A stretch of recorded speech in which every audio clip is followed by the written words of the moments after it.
of Senator Judith Troth, Deputy Secretary of DAF, Dr Philip Gleib, our important sponsors, Ms Trudy Vonhoff from Westpac, and our friends from ABC Rural and the Rural Press.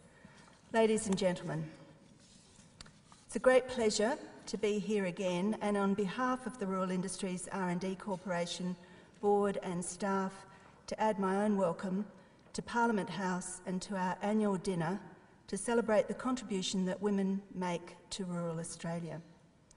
This dinner is a culmination of much effort by many people throughout the year. It's also RIRDC's annual celebration of women and their contribution to rural Australia. We know through one of our own reports that the total on-farm contribution by women in agriculture has been valued at more than $8.5 billion. We also know that there are many, many ways in which women value add to the formal and informal economy through their active and ongoing contributions. Last year, we celebrated our 10th anniversary of the award, and we're now embarked on our next decade. It's truly a celebration of the energy, enthusiasm and innovation of rural women. This year also marks the 100th anniversary of International Women's Day. The world inhabited by the Australian women in 1911 seems very far away from us. Communications were very different. Transport remained horse-drawn. Living conditions in rural and remote Australia were tough. Women were essential to the growth of our new nation, working alongside their men, raising their families and contributing to their communities. It is in this sense that we remain connected to them. We also share one other demographic reality with those women. The majority, over 80% of Australia's population, still lives in the southeast corner or around the edges of our country. Around 4 or 5 of us live only 50 kilometres from the coast. Another way of putting this is that 3/4 of Australians live in 17 cities with 100,000 or more residents.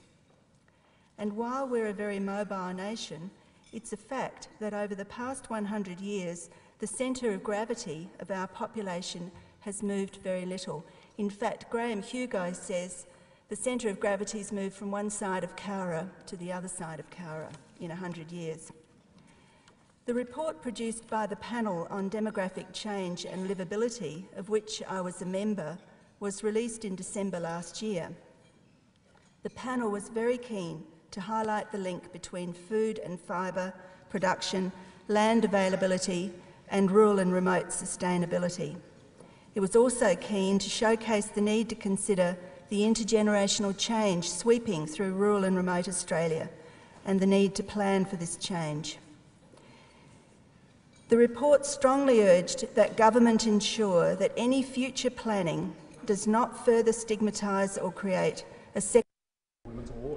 This is our big night, and it's what a lot of people work for all year. It celebrates the role of women in Australian agriculture, forestry and fisheries, and it's a national award, so it draws on women from all states and the territories. We are very, very pleased with the sponsorship we get from Westpac, from ABC and from the Rural Press. And we also get sponsorship from the state governments, the state government agencies and the federal government, of course. Yes, I've been following the award for many, many years now, not just since I've been chair. And it really does bring out the best in people. Each state, of course, selects its own winner, and then we celebrate a national winner and a national runner-up. And the quality of the women and their exciting projects that they're planning, their networking with each other, it's just tremendous. Tonight's winners are impressive, and tonight's winners go right across the whole spectrum of what it means to live in rural and remote Australia. So we have women who represent industries such as cotton, for example, but we also have women who work with their communities, who work with industry. And so from that point of view, the award is more than simply farming, which I think has been one of the sort of challenges in the past, has been people have thought, oh, this is just about a woman on a farm. But in actual fact, over the years, the award has spread, and it now is really the contribution that women make to rural Australia. First of all, I would say that it's consciousness raising for yourself. I think that it gives a lot of self-confidence.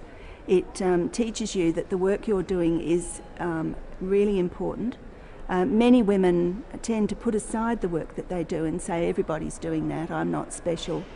I think I would encourage them to look firstly at what it brings to them, and then of course it brings great kudos to their industry, and it brings real excitement to their communities. Our winner this year, the Wheat Belt, will be so excited by her win.